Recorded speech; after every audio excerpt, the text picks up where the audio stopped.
two states of Malaysia are not quite like the rest. Sabah and Sarawak lie on the island of Borneo, divided from Peninsula Malaysia by the South China Sea. And there is more that separates them beyond geography. We look at ourselves as autonomous region within a bigger grouping. The founding document of Malaysia, the Malaysia Agreement of 1963, gives Sabah and Sarawak more autonomy than other 11 states, which many East Malaysians say have not been upheld for decades. Over time, some of our rights that has been promised has been eroded. That we cannot deny. Now, as East Malaysian parties gain more clout and push for funds and independence, we don't ask for more, we don't ask for less. Just give us what you promised us. will it create a rift in Prime Minister Anwar Ibrahim's government?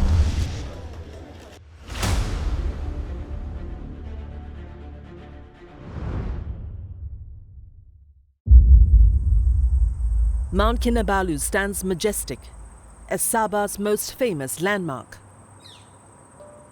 But for many Sabahans, the splendor of nature belies the underdevelopment in their state. Driving along unpaved roads has become a daily routine for 55-year-old farmer Igim Sudin. He lives in a Wallo village in Ranau, about 3 hours' drive from the capital, Kota Kinabalu. Masalah yang sering kali penduduk hadapi ketika banyak lubang-lubang bagi mereka yang punya kendaraan, jadi ini menyebabkan gangguan ataupun kerusakan pada kendaraan-kendaraan yang digunakan pakai. Paving works have only recently begun on the routes linking various villages and towns. The 230 residents of this village have also spent years without amenities like piped water. Contohnya, saudara yang berada dekat sini, rumah dekat di sini, mereka menggunakan tedahan pipe air dari anak sungai.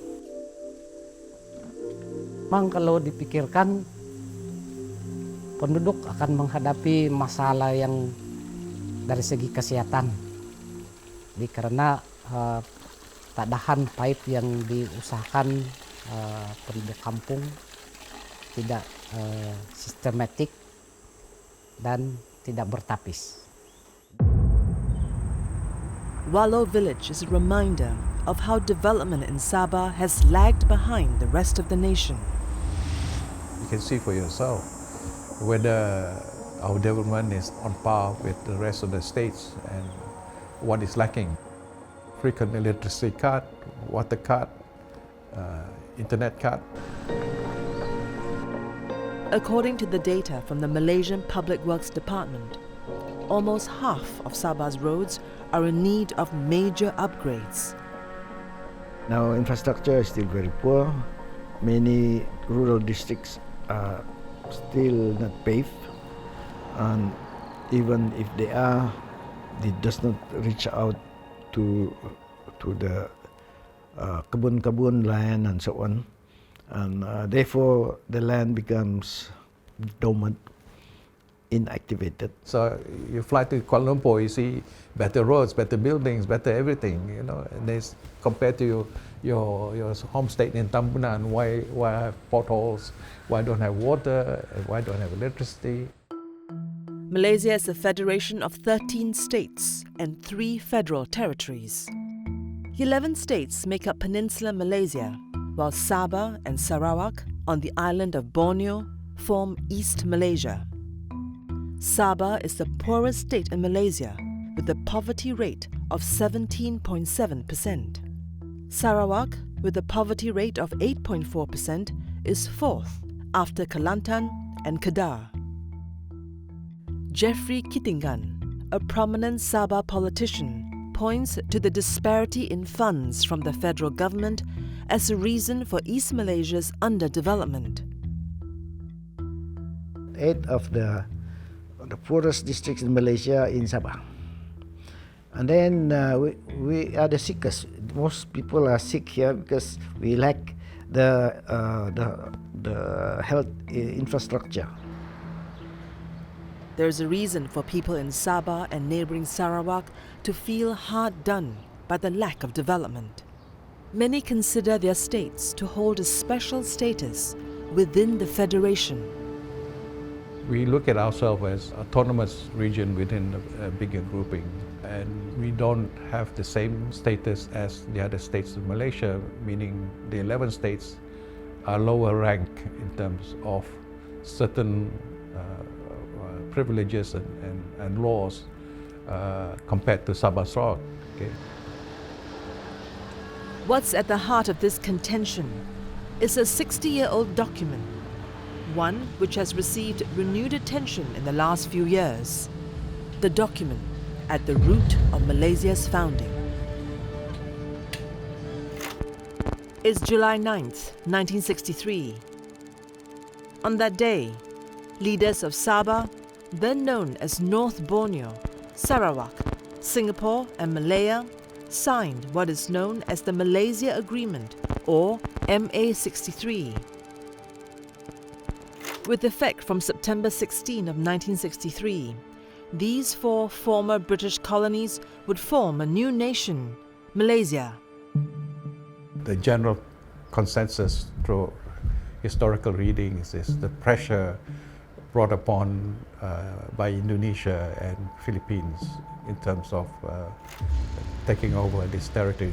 So Philippines, as you know, exerted claims that Sabah belongs to them, and Indonesia's confrontation shows a greater disagreement of Malaysia expanding to Sabah and Sarawak.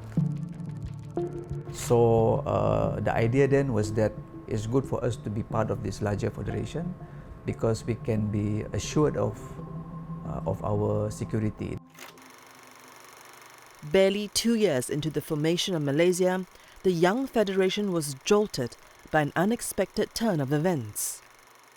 Deep political rifts culminated in Singapore's exit from the federation on August 9th, 1965.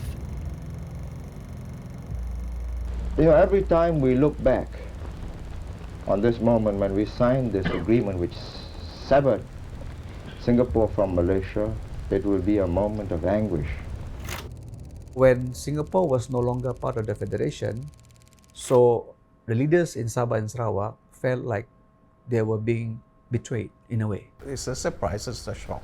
They never consulted us, because if they consulted us, maybe we would like to live the same time as Singapore.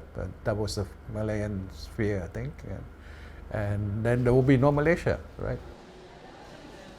Nonetheless, Sabah and Sarawak leaders stayed the course and remained with Malaysia. Sabah agreed to join the federation under a list of conditions known as the 20-point agreement. Sarawak similarly had an 18-point memorandum. These conditions were meant to safeguard the autonomy of these 2 territories.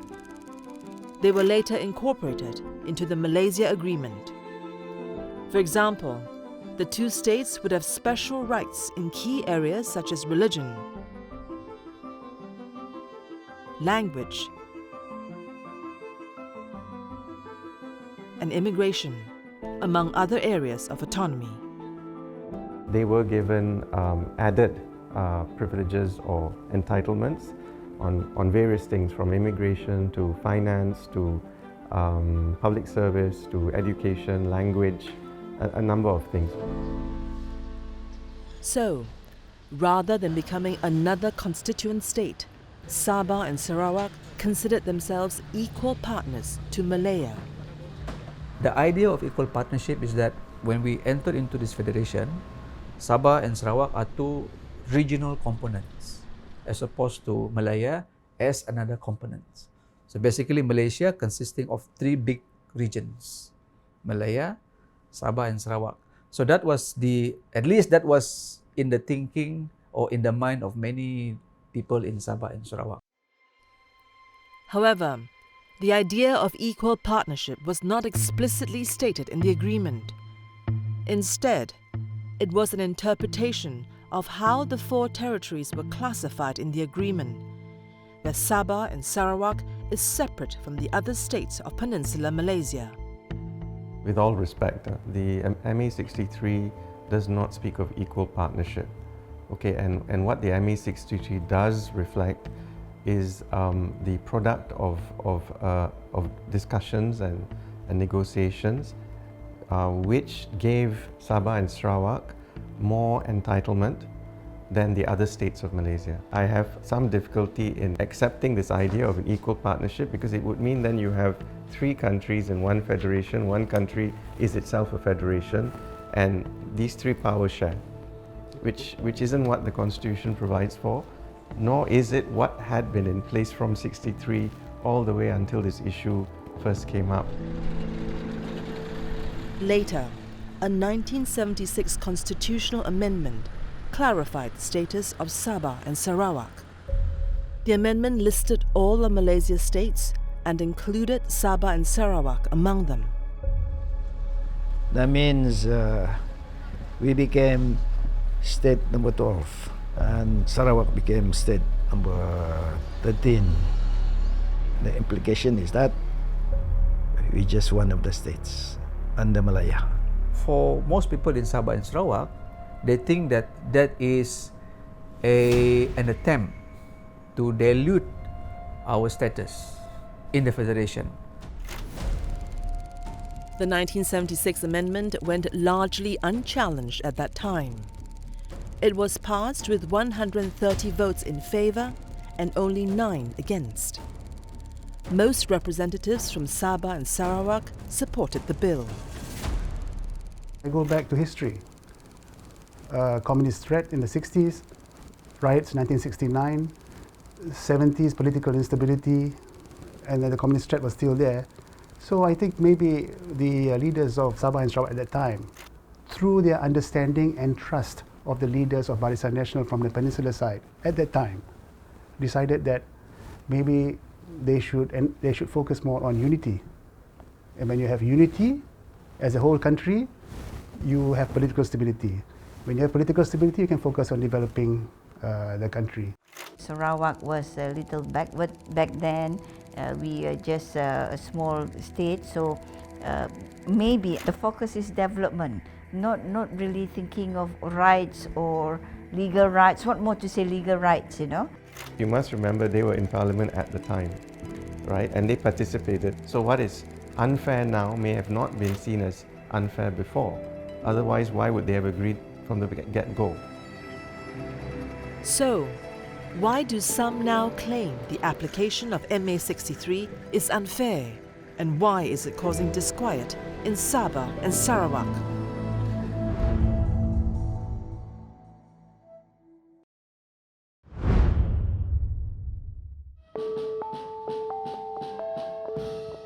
It's August 31st, Malaysia Day.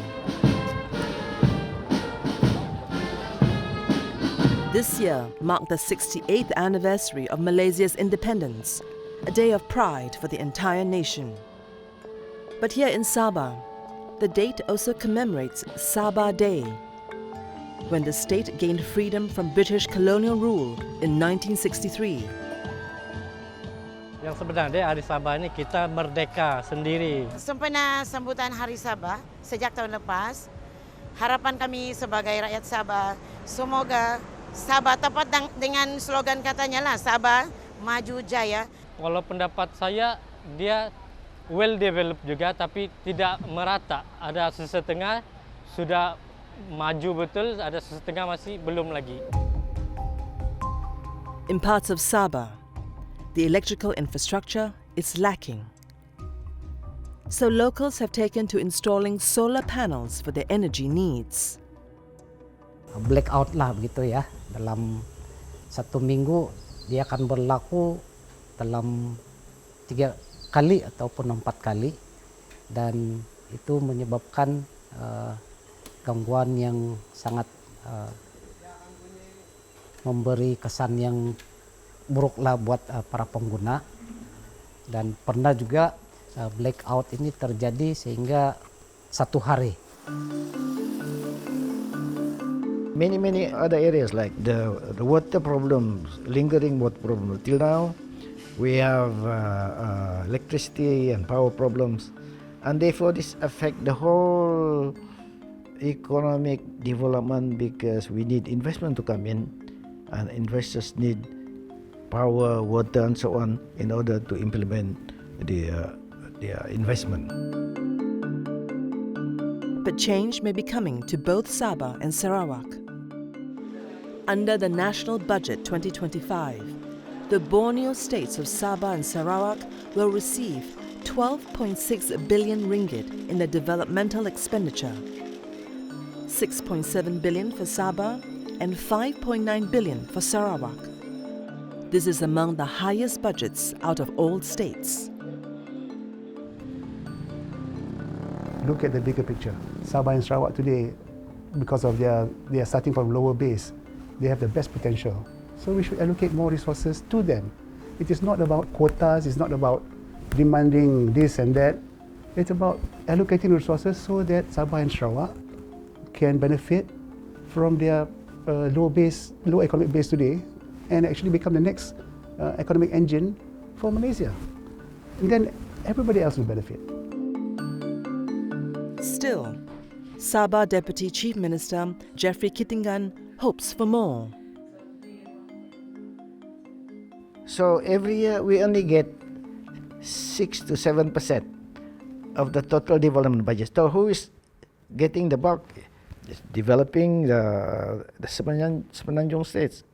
We are behind. We will fall further behind because we are not getting the development push and the development budget to develop our economy. There's reason why some in Sabah and Sarawak feel shortchanged. Both states are resource-rich, endowed with abundant oil, timber, and other natural resources. In the Constitution, Sabah is supposed to receive at least 40% of what it contributes to federal revenue above its 1963 level. So in a very simple terms, if Sabah collected 100 ringgit in taxes, approximately 40 ringgit is supposed to be sent back to the state. Because at that time, it was widely understood that Sabah was a very poor state, especially in terms of infrastructure, and that they needed the money to build the state out. But in a ruling by the Kota Kinabalu High Court this year, the federal government was judged to have failed to honour Sabah's 40% share of federal revenue for nearly 5 decades. Since the 1970s, the federal government has never remitted the amount back to Sabah. And that is part of the overall picture of the marginalization of Sabah and Sarawak. The autonomy granted to Sabah and Sarawak under MA 63 was also gradually withdrawn. Over time, some of our rights that has been promised, that has been agreed upon during the formation of Malaysia has been eroded. That we cannot deny. They are supposed to have the highest level of political and economic autonomy in the Malaysian Federation. Unfortunately, during the rule of Mahathir, he believed in a strong centralized federal state. So he took away a lot of the administrative power that is supposed to be held by the Sabah and Sarawak state governments. Another point of contention is the issue of oil royalties. Malaysia is the second largest oil producer in Southeast Asia and the world's 5th largest exporter of liquefied natural gas. Sabah holds around 1/5 of Malaysia's petroleum reserves. Sarawak has over 60%. Sarawak and Sabah currently receive 5% of Malaysia's oil and gas revenue. The rest goes to the federal government, or the cost recovery and profit line of Malaysia's state oil company, Petronas. Petronas has exclusive ownership right over oil and gas exploration and production in the country. Now, both Sabah and Sarawak are demanding a bigger slice of Malaysia's oil wealth, from the current 5% to 20%. The oil resources belongs to us. all right, comes from our own ground and our own shores. Surely we deserve more in terms of development funds than the rest. The 5% oil royalty for both Sabah and Sarawak was established under the Petroleum Development Act. The agreement was reached between the federal government and the two states on October 1st, 1974. The Petroleum Development Act establishes something called Petronas and says that the states of Malaysia, including Sabah Sarawak, can sign vesting instruments to vest ownership of oil in the corporation. And the percentage was fixed in those agreements, and it's 5%, I believe. Why wasn't this raised any earlier? Is it only in 2016 that it became inequitable? I don't know. Remember, when MA63 was formed, oil was not found yet in Sabah. By the way, which company developed the oil resources in Sabah? Petronas. If Petronas put the investment in, then oil wouldn't be produced in Sabah. So I go back again to negotiations, and better it's done behind the scenes so that it doesn't create a situation of divisiveness. But such a reallocation of hydrocarbon earnings may be difficult. About a fifth of Malaysia's federal revenue comes from oil and gas. The central government is dependent on it to fund its budget. And to give Sabah and Sarawak a 20% share would put a sizable dent in its coffers. I think where the angle comes from is that even though on paper it looks quite fair that resources should be shared across the federation, the fact that Sabah and Sarawak are so far behind in terms of development, many people feel that the other side, Malay side, got too much out of these oil and gas resources. To say that Sabah and Sarawak people did not benefit from being part of Malaysia is not true. They developed. It's just not as a fast pace as the development of Peninsula Malaysia. Now, calls to restore the original terms of MA63 have grown loud in East Malaysia. In October 2023, a group of 10 activists from Sabah and Sarawak announced the intention to challenge the validity of MA63 before the International Court of Justice, or the ICJ. But to date, the plan hasn't been fully materialized. I don't think the ICJ has jurisdiction over something of a dispute like this, given that Sabah and Sarawak are actually part of our territory, or the Federation of Malaysia, and there is a constitutional arrangement.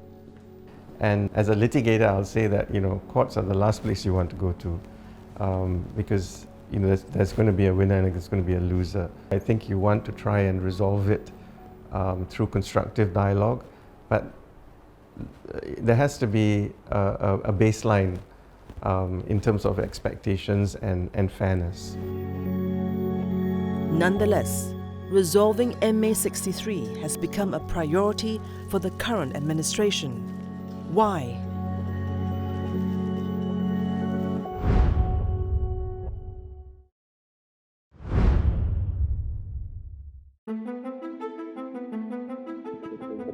For decades, Malaysia was ruled by the Barisan Nasional Coalition, with its largest constituent party, UMNO, or the United Malays National Organisation. During this time, Sabah and Sarawak were viewed as reliable vote banks for BN. Basically, under Mahathir Mohamad, I made a very strong argument that he did not really care about Sabah and Sarawak for the very simple reason that he used to call Sabah and Sarawak fixed deposit. So in terms of Sarawak, he understood that Sarawak was under a strongman called Taib Mahmud. And Taib Mahmud made it very clear to Mahathir that as long as you do not interfere in Sarawak affairs, I will support you at the federal level. Everybody is focused on trying to build Sarawak up, to work with the federal government because they are stronger. So that is the focus. And because of that, along the way, Along the way, our rights are taken over by the federal government without we knowing it. Meanwhile, those who asserted Sabah and Sarawak's rights faced censure. Jeffrey Kittingan was detained under the Internal Security Act, or ISA, for 3 years in 1991 for pushing greater autonomy for Sabah. At that time, everybody was afraid of ISA because they can just take you if you open your mouth against the federal government or just to express the rights of Sabah. The political landscape began to shift following the departure of Dr. Mahathir Mohamad as Prime Minister in 2003. Under Dr. Mahathir's successor, Abdullah Badawi, Barisan Nasional eventually lost his 2/3 majority in 2008. Najib Razak, the next Prime Minister, failed to recapture the supermajority.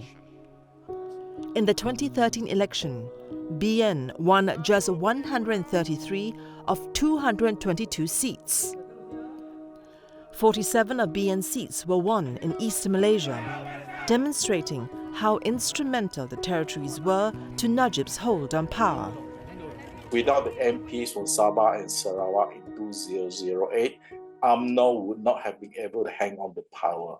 So when Najib came into power in 2009, he understood immediately the wind was shifting below his feet, and in order to stay in power, he had to move or grant some concessions to Sabah and Sarawak. Then, in May 2018 general election, things would change again. The once mighty BN coalition suffered a historic collapse, hurt by the fallout from the 1MDB corruption scandal. It won just 79 out of the 222-seat parliament. The Pakatan Harapan coalition, led by Mahathir Mohamad, won the election with 113 parliamentary seats, barely enough seats to form the government. To shore up its position, PH allied with the smaller parties from Sabah and Sarawak. 2018 is a turning point because at that time the dominance of Malaysia National in the federal government was broken, and they had to rely on Sabah and Sarawak to form the government, and we together with Sabah formed the Borneo Bloc. In Sarawak, former BN parties broke away from Barisan Nasional coalition to form Gabungan Parti Sarawak, or GPS. In Sabah, a similar move led to the formation of a coalition known as Gabungan Rakyat Sabah, or GRS. After UMNO fell in 2018, there was more openness in terms of discussion because, Mahathir promises the 20% oil royalty and our autonomy and so on. In 2019, Dr. Mahathir Mohamad, as Prime Minister, tabled a bill to amend Article 1, Section 2 of the Federal Constitution. This was intended to restore Sabah and Sarawak's status as equal partners with Malaya. The idea is that when you are equal partners, in terms of development funds, it has to be distributed equally among these three different regions. And in terms of political representation, it should be reflected in that as well. But this constitutional amendment failed to achieve the 2/3 necessary votes in Parliament. Then, in 2020, a power struggle saw the fall of the PH government. Shifting alliances led to 2 changes in government. Mahathir stepped down after party defections, and Muhyiddin Yassin would replace him to helm the government. When Muhyiddin resigned to avoid a vote of no confidence, Ismail Sabri would take over as Prime Minister. The horse trading of political seats and fragile coalitions gave the East Malaysian states a kingmaker role. So, in 2021, the Sabri administration brought another attempt to restore the status of Sabah and Sarawak. The constitutional amendment passed, taking effect in February 2022.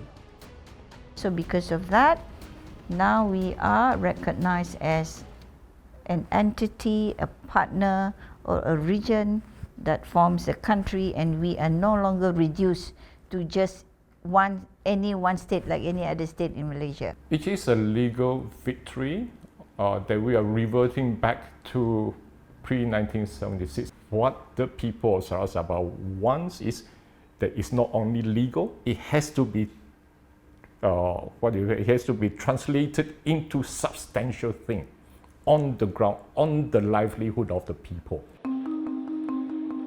Negotiating what this equal partnership means now falls on Prime Minister Anwar Ibrahim. He clinched the premiership after his coalition's victory in the 2022 election. An election which saw the East Malaysian parties capture even more seats, thus becoming a key component of Anwar's ruling coalition. So that's why today whoever is in the government, whoever is the Prime Minister, must sit down with Sabah and Sarawak. When you see a weakened federal government, then there is an opportunity for the state government to start to talk about MS63. Maybe you can use the word opportunist, but at the same time, probably you can use the word pragmatic as well. They are both pragmatic and opportunistic at the same time. In naming his new cabinet, Prime Minister Anwar Ibrahim appointed Fadila Yusof, a senior leader from GPS Sarawak, as one of his deputy prime ministers, the first ever from a Borneo state. The current administration has also channeled significantly more funds to Sabah and Sarawak. I think the present government is very generous. Under Anwar, we have billions of ringgit being distributed to Sabah and Sarawak. In fact, even under the leadership of the previous Prime Minister, we seem to be getting more federal funding compared to the other states. Under the Prime Minister now, things are moving. Yeah, a lot of things has been achieved.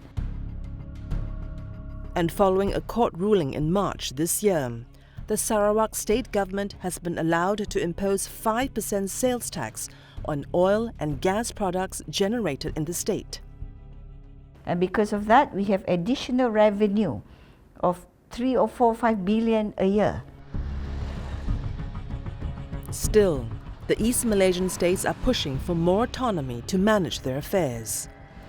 They want to restore some of the original devolution of powers in the Malaysia Agreement. For instance, in terms of health autonomy, for instance, the building of clinics, hospitals. So we want to have more say in that, because we know where to build the hospital, when to build the hospital, which is our priority, which are the more important things. So that's why we want to have autonomy and decentralization of power to the state in relation to education and health also. The East Malaysian states are also pushing for more representation at the federal level. Currently, Sabah and Sarawak have a combined 54 seats in Parliament, about 25%. The two states want this number to increase to 35%. I think it's a fair request, because when Singapore left, the parliamentary seats that belong to Singapore should be divided between Sabah and Sarawak to maintain the quota, to maintain the 35%. The problem with that position, and again I say this just from my own personal point of view, is the constituent documents don't support this. They don't say there is an entitlement of this nature. Sabah and Sarawak only have 17% of the population of Malaysia. Should they have 35% of seats? But then what about the erosion of democratic rights when it comes to representation by population? These are the issues that need to be discussed. As such calls for greater autonomy grow louder, how much can the federal government acquiesce to East Malaysia's demands?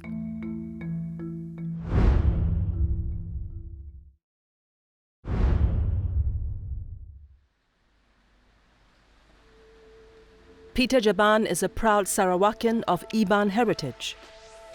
The Ibans are the indigenous people in Sarawak.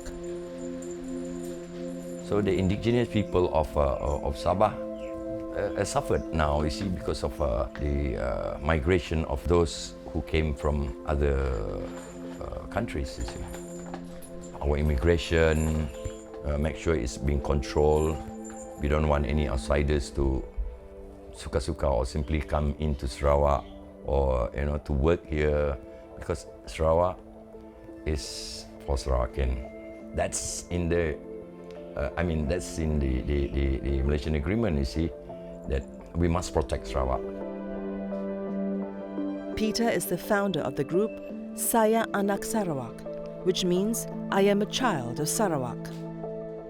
The group champions a Sarawakian identity and is fighting for the restoration of autonomy under MA 63.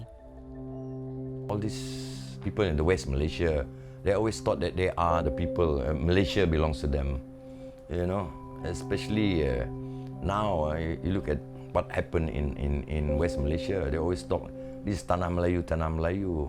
Malaysia, they said Malaysia is Tanah Melayu. And what we Sarawakians said, hey, Malaysia is not Tanah Melayu. It's Malaysia belongs to all Malaysian, including the Chinese, the Indian, and even the Dayak, the natives here. There are many things that make us very unhappy because we are being sidelined for more than 50 years or ever since the formation of Malaysia. We don't ask for more, we don't ask for less. Just give us what you promised us. Still, Sarawak had succeeded in pushing for more autonomy in recent years. It achieved this because the state is largely ruled by one dominant party, Gabungan Party Sarawak, which was able to negotiate with the federal government on a united front. Across the border, in the state of Sabah, things are different. Multiple parties will contest in the state elections on November 29th. At the federal level, the main Sabah parties, GRS, Warisan, and BN, are all part of the ruling coalition. But at the local elections, they are rivals for state legislature seats. MA 63 and the questions of autonomy have become key campaign issues.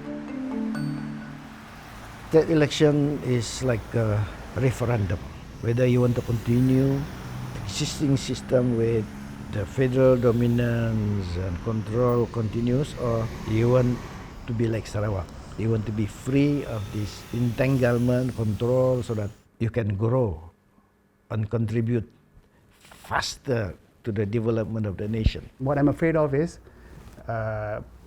some irresponsible politicians will use the anti-Malaya sentiment to further their cause. When you do it in an irresponsible way, then it will trigger off many unpleasant feelings amongst the people, and therefore distort the harmony, distort the unity in the country, and destabilize the political situation for the whole country. In any case, questions around MA 63 have gained increased attention in East Malaysia. More ordinary citizens like Irwan Idris are taking an interest in it. The 45-year-old digital marketer founded Club Kembara, or Adventure Club, in 2019. What began as his passion to showcase Sabah's lesser-known sites evolved into a deeper interest in the state's history, and with it, his conviction to assert the state's rights. I want the federal government to respect what actually being agreed, what actually being put in the constitution as the supreme law of the country. So don't make the Sabahan as if like we are begging for new things. It's not new things, it's there. So same goes to the state government. They should be the one, the voice for Sabahan. We just want them to respect the agreement. Like other Sabahans, the state's underdevelopment motivates his activism. You can see the road, you can see the electricity here, you can see the water problem. The youth need to go KL to find jobs. As we know, there is 200 to 300,000 Sabahan in KL now. The current administration has gone further than preceding governments to resolve the disagreements in MA 63. Through the MA 63 Implementation Action Council, the government says it has settled a number of issues, ranging from land rights to more autonomy over labour and energy. This government has done quite well in terms of fulfilling 9 demands of the MA 63, but the major demands of that will be difficult to fulfill. For example, in terms of royalties from petroleum production. Federal Constitution Article 112 says that every state in the Federation is entitled to 10% of the mineral rights extracted in its own territory. Petronas has given only 5% over the years, but now they're asking for 20%. So, what is the right figure?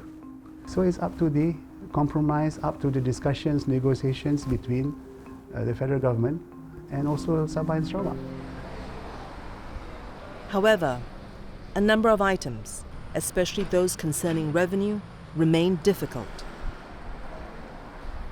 There are a lot of issues still that is being negotiated, and the other requests like autonomous dealings, for example, fishery rights, and a lot of powers has been transferred to the central government, and that's what we fighting for. For example, development funds. These things are a matter of negotiation to a large extent, because you're talking about maintaining the harmony of the arrangement. But at the same time, there has to be a give and take.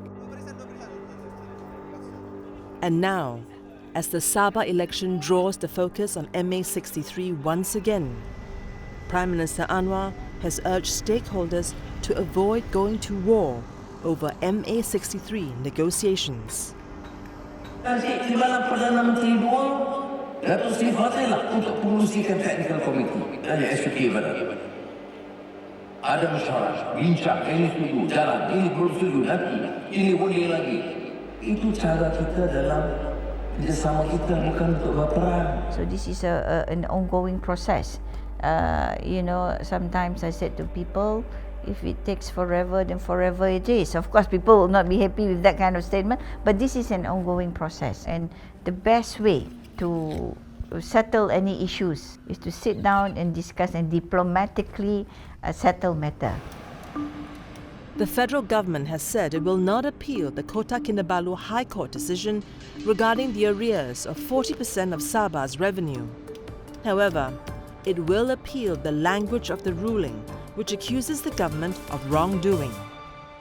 If they had not put out a statement saying that they're not going to appeal, then all the Malaya-based parties in the upcoming Sabah elections will be in big trouble. And this includes Anwar's own party, PKR. So they were forced to issue a statement saying that we're not going to appeal the 40%, but we're going to appeal on the grounds of the judgment. So many people believe that when the AG file an appeal on the grounds of the judgment, then the entire verdict of the 40% will be discarded. So many people believe that this will happen after the Sabah election. The government, however, has given assurance that it will honour Sabah's 40% revenue entitlement. So we're looking at billions and billions of ringgit, and the federal government simply do not have that kind of money to pay Sabah. And also, they're very worried that if we start giving Sabah the 40% rebate, which will be the highest among all the states in Malaysia, other states may come knocking on Putrajaya's door and ask for similar consideration. So the major implication for Anwar will really hinge on the results of the upcoming Sabah election, which will be held on the 29th of November. If the incumbent government, the GRS government, gets back into power, Anwar will have an easier time negotiating with them over the 40% issue because they've been working with Anwar for the past 2 years. If, for example, the state opposition parties like Warisan or SAPP, Stroke Star, if they get into government, then Anwar will have a harder time because these two parties have made it clear that they will not negotiate anything less than the 40%. For Prime Minister Anwar Ibrahim, he will have to balance the demands of East Malaysia with the priorities of the federal government. Well, hopefully Malaysia will grow into a successful nation, but they have to do a lot of changes.